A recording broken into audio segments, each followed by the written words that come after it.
Hello everyone.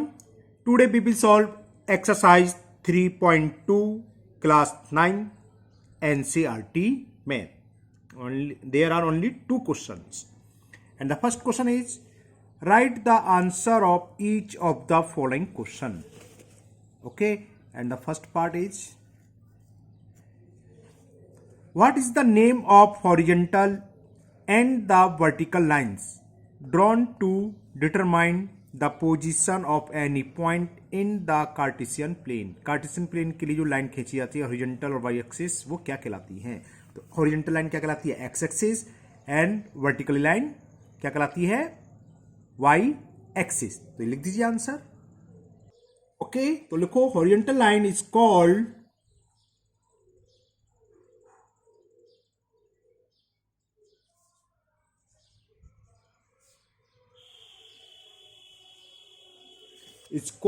x axis and vertical line क्या कहलाती है? Vertical line is called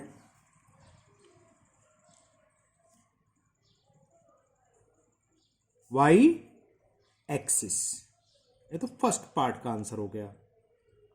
now second part, what is the name of each part of the plane form by these two line? ये दो line से जो चार parts में बढ़ जाता प्लेन वो क्या कहलाते हैं? तो सिंपल सा है बस, क्वाड्रेंट ईच पार्ट कॉल्ड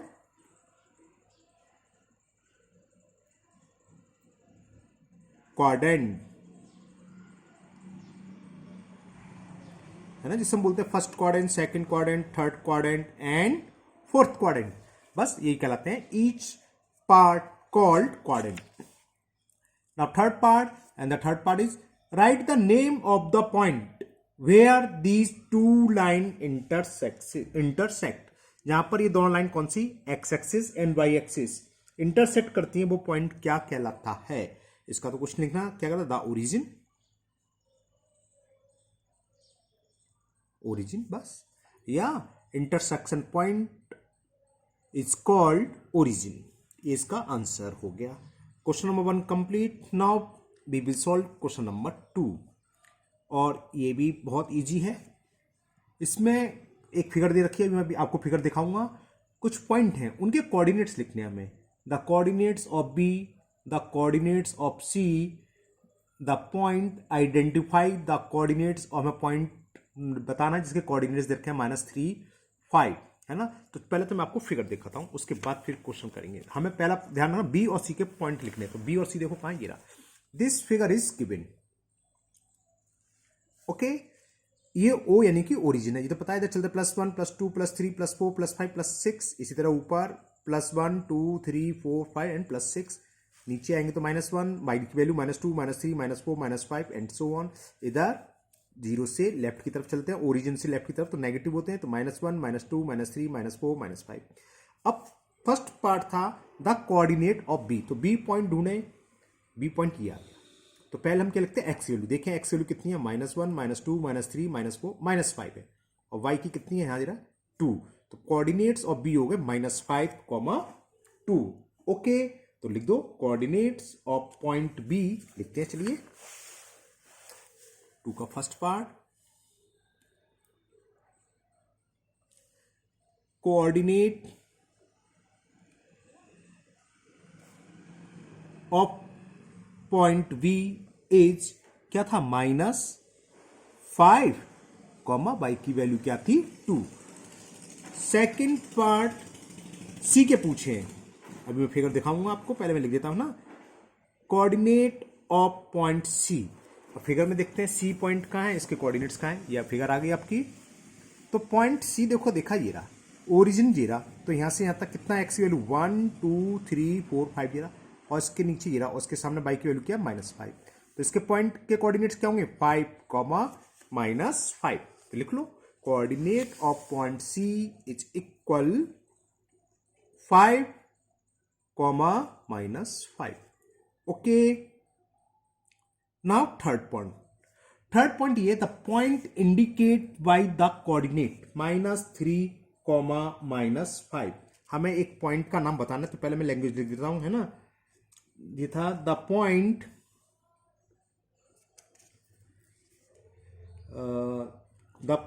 कहाँ गया, हाँ आइडेंटिफाई करना है। तो द पॉइंट विच इंडिकेट, कौन कौन से पॉइंट दे रखे थे, -3, -5 विच इंडिकेट -3, -5 कौन सा पॉइंट ये बताना है ना। तो -3, -5 ये देखिए फिगर से। तो -3 पर चले पहले, -1, -2, -3 आ गया और -5 नीचे होगा तो -5 आए, 1 2 3 4 5 ये। तो ये पॉइंट कौन सा, ई। तो देखो ई के कोऑर्डिनेट चेक करो, -1, -2, -3 एंड -5, यानी कि ये कौन सा पॉइंट होगा, ई। तो थर्ड में आंसर लिख देंगे ई। तो the point which indicate -3, -5 is E. थोड़ा लिखने का तरीका और कुछ नहीं, थोड़ी थोड़ी लैंग्वेज लिखनी चाहिए। अभी मैं पहले फोर्थ पार्ट पढ़ देता हूं, फिर आपको फिगर दिखाऊंगा। And the fourth part same third की तरह है। The point identified the coordinate 2, -4। तो पहले तो लैंग्वेज लिख लें यही, the point which indicate, identify एक ही बात होती है, विच इंडिकेट जो किसको इंडिकेट कर रहा है, 2, -4 इज। फिगर में देखेंगे 2, -4 वैसे किस कोऑर्डिनेट में पड़ेगा, 2 प्लस है और वो सेकंड है, वो सॉरी सेकंड कर रहा हूं, एक्स की वैल्यू पॉजिटिव है और ये नेगेटिव, तो प्लस माइनस किस में पड़ती है, किस में पड़ती है भाई, नहीं ध्यान है, फोर्थ क्वाड्रेंट में। देखो ये देखो, तो प्लस 0 प्लस के 2 और -4 जी पॉइंट है ना। और देखो फोर्थ तो first second third fourth quadrant में आया नहीं आया। तो ये कौन सा पॉइंट होगा जो 2, -4 को रिप्रेजेंट करे। 2, -4 का मतलब होता है पहले हम +2 चलेंगे, +2 चल के आ गए, फिर प्लस होता था ऊपर, माइनस नीचे, कितने बॉक्स चलना, 4, यहां आ गए। तो इसके कोऑर्डिनेट्स क्या हो गए, 2, -4। ये कौन सा पॉइंट है, जी। तो यहां लिख दो बस, इज जी। तो वो पॉइंट कौन सा है, जी। क्लियर। नाउ फिफ्थ पार्ट, पहले मैं पार्ट पढ़ देता हूं। The abscissa of the point D is, the abscissa का मतलब वैल्यू ऑफ एक्स कोऑर्डिनेट, जो एक्स कोऑर्डिनेट को एब्सिसा बोलते हैं और वाई कोऑर्डिनेट को ऑर्डिनेट। तो हमें एक्स कोऑर्डिनेट करना है किस पॉइंट का, डी। अभी दिखाएंगे, पहले मैं लैंग्वेज लिखूं, the abscissa of the point D, of the point D is equal. देखें डी पॉइंट और उसके जो भी एक्स की वैल्यू होगी, एक्स एक्सिस पर होगा, वो उसकी वैल्यू होगी। डी पॉइंट ढूंढे पहले, तो कहां है, ओ सी डी, ये रहा है ना डी। तो एक्स की वैल्यू ये कितनी होगी, 1 2 3 4 5 6। तो बस एब्सिसा हो गया 6। अगर इसका कोऑर्डिनेट पूछे तो क्या होता, 6, वाई की वैल्यू कितनी थी, तो 6, 2 तो कोऑर्डिनेट्स होते है ना। केवल एब्सिसा पूछा, एब्सिसा मतलब वैल्यू ऑफ एक्स कोऑर्डिनेट, तो कितने हैं, 6। तो आंसर इज 6। तो abscissa of point D is 6। नाउ 6 पार्ट, अब इसमें ऑर्डिनेट पूछा है। ऑर्डिनेट किसे बोलते हैं, वैल्यू ऑफ वाई। तो द ऑर्डिनेट, ऑर्डी है, कोऑर्डिनेट नहीं बोला ना, ordinate, the ordinate of point H.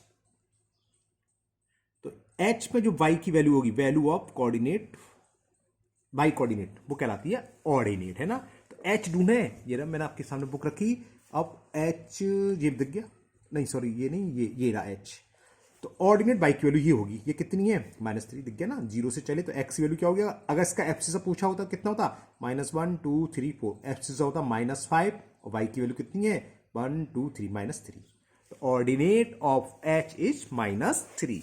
It is the answer, H की हो गई -3। नाउ 7th पार्ट, और ये बस सेकंड लास्ट पार्ट है, छोटा सा 2 ही सवाल थे, 9-10 मिनट की वीडियो बनेगी बस। देखें 7th पार्ट में कह रहा है कोऑर्डिनेट ऑफ पॉइंट एल। तो बस सिंपल सा है, the coordinate of the point L. देखते हैं एल पॉइंट कोऑर्डिनेट्स क्या होते हैं, एक्स, वाई, यानी कि वैल्यू ऑफ एब्सिसा और वैल्यू ऑफ ऑर्डिनेट। तो पहले तो भैया एल ढूंढे, कहां छुपा एल, ऊपर है, मिलता कहां से, एल हम यहां ढूंढ रहे थे, एल ये है। तो 0, एक्स की वैल्यू 0, वाई की वैल्यू 1 2 3 4 5, किसी भी एक्सिस पर अगर कोई पॉइंट हो तो उसकी एक वैल्यू जीरो होती है। एक वैल्यू से मतलब अगर वाई एक्सिस पर है तो एक्स की वैल्यू जीरो होगी, और अगर एक्स एक्सिस पर है तो वाई की वैल्यू जीरो। और ये कौन सा एक्सिस है? वाई, तो एक्स की वैल्यू जीरो होगी और वाई की वैल्यू क्या? 5। तो 0,5 इज द आंसर। तो कोऑर्डिनेट क्या होगा इस पॉइंट के? 0,5। ये भी पूछ सकता था। राइट द एब्सिसा, तो एब्सिसा क्या हो गया? 0। और right the ordinate of point L, तो ऑर्डिनेट क्या होता है? वैल्यू ऑफ वाई, वो क्या हो जाता है? 5। तो इसके कोऑर्डिनेट्स हो गए 0,5। And the last part of this question, 8th part, and the question is the coordinate of point M. चलो पहले लैंग्वेज लिखते थे, फिर बुक में देखते हैं एम पॉइंट कहां है। The coordinate of the point M, वही जैसे हमने एल के लिखे थे सेम हम एम के लिखेंगे। पहले मैं आपको दिखा दूं, फिगर ये गई। अब इसमें ढूंढो एम का, एम तो मिल गया ये रहा। अब ये क्या देखो, एक्स एक्सिस पर है तो वाई की वैल्यू जीरो होगी, और एक्स की वैल्यू क्या होगी? 1 मतलब -1 -2 -3, और वाई की जीरो। तो क्या नाम हो गया? वो सॉरी क्या पॉइंट हो गया इसके? -3,0। ओके, तो coordinates of point M is -3,0। अब बस खत्म एक्सरसाइज। 2 ही क्वेश्चन थे, और मुझे उम्मीद है आपको ये तो बहुत अच्छे से समझ में आया होगा, 100% आगे हो गए, है ना? ठीक है, फिर मिलते हैं नेक्स्ट वीडियो में। अगर आपको समझ में आया है, आप पहली बार वीडियो देख रहे हैं, तो चैनल को सब्सक्राइब करना ना भूलें, और अपने दोस्तों को भी बताएं, जिससे कि वो भी इस चैनल का फायदा उठा सकें। और एक बात और, अगर आपको कोई एनसीईआरटी मतलब नहीं है, इसके अलावा कोई भी हेल्पिंग बुक है, आप गाइड बुक है, कोई प्रॉब्लम है, तो आप कमेंट बॉक्स में उस क्वेश्चन को दीजिए, मैं उसको उसी दिन सॉल्व करने की कोशिश करूंगा, है ना? और मन लगा कर पढ़ाई करिएगा। फिर मिलते हैं नेक्स्ट वीडियो में। Thank you, have a nice day.